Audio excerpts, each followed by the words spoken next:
Salut les amis, salut tout le monde et bienvenue sur Info Afrique. Du côté du Tchad, nous avons le retour de l'opposant Yaya Dillo après 2 mois de cavale qui a donné un point de presse ce 30 avril à N'Djamena à propos de la situation qui sévit au pays depuis la mort du président Idriss Déby Itno. Pour plus de détails à ce propos, c'est parti après le générique. Bon visionnage. Et bien les amis, n'oubliez pas de cliquer sur le petit bouton rouge situé en bas de votre petit écran afin de vous abonner à la chaîne et d'activer la cloche de notification pour ne pas rater les scoops du moment. Bon visionnage.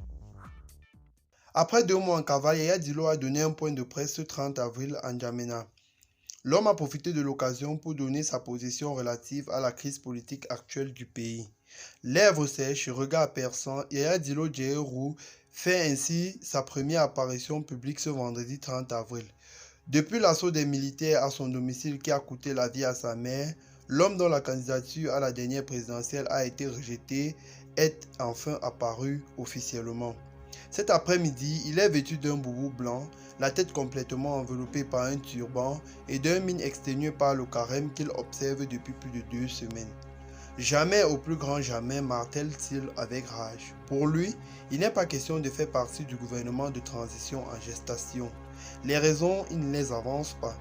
S'il a été aussi tranchant par rapport au futur gouvernement de Pahimi Padaket, Albert, le candidat au Front Nouveau pour le changement, estime qu'il est dans le dilemme par rapport à la crise politique actuelle.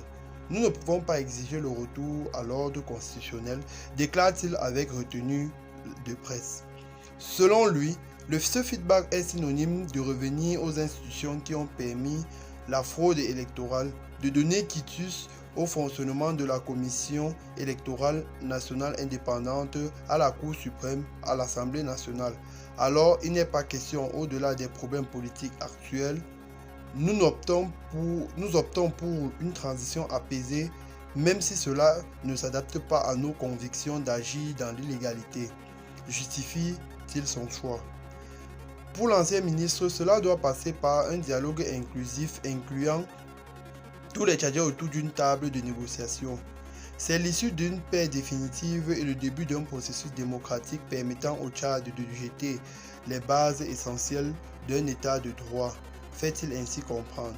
Nous demandons aux autorités actuelles qu'aucune exception ne soit faite en ce qui concerne les renonciations des Tchadiens, notamment les politico-militaires et aussi la diaspora. L'homme met aussi en garde les nouvelles autorités en ces termes. Il ne sera pas admissible que cette nouvelle autorité reprenne le système ancien dans son intégralité avec les mêmes hommes, avec les mêmes méthodes, et c'est cela que nous allons contester. En passant l'éponge, il martèle que le pardon a un prix. Nous pardonnons certes, mais à condition que les nouvelles autorités tournent définitivement la page noire que nous avons connue pendant 30 ans.